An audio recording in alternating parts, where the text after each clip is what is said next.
Je vais vous aider peut-être. Le stabilisateur. oui.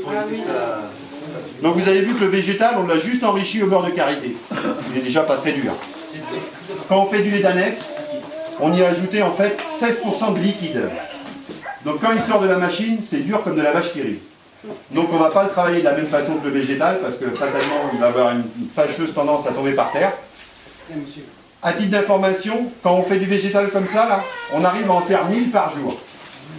Quand on fait du lait d'ânesse, on arrive à en fabriquer 30% de moins par jour.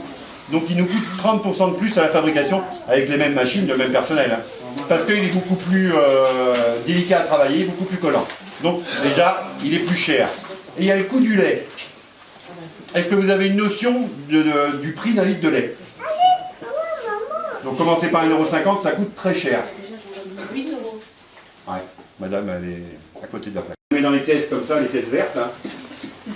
On les pose à la verticale comme ça et on les laisse croûter pendant un minimum de 2 heures.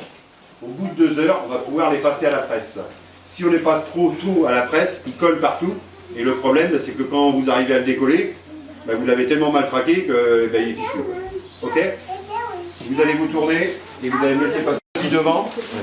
Toi, t'es grand, tu vas derrière. Non, je plaisante, t'es tout petit. Ça te fait pas trop rire en fait. Donc chaque morceau de savon est positionné comme ça. On pose ça dans le moule et on le presse comme ça. Voilà.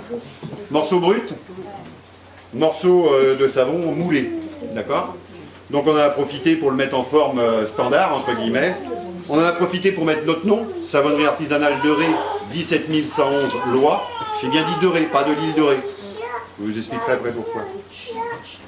On marque le parfum au dos, son poids, 100 grammes à la fabrication, sa qualité pure végétale. On n'a pas rajouté de lait, on est resté sur du 100% végétal. Une fois qu'il est comme ça, on le restocke dans des caisses vertes et là on part pour un minimum de 5 semaines de séchage.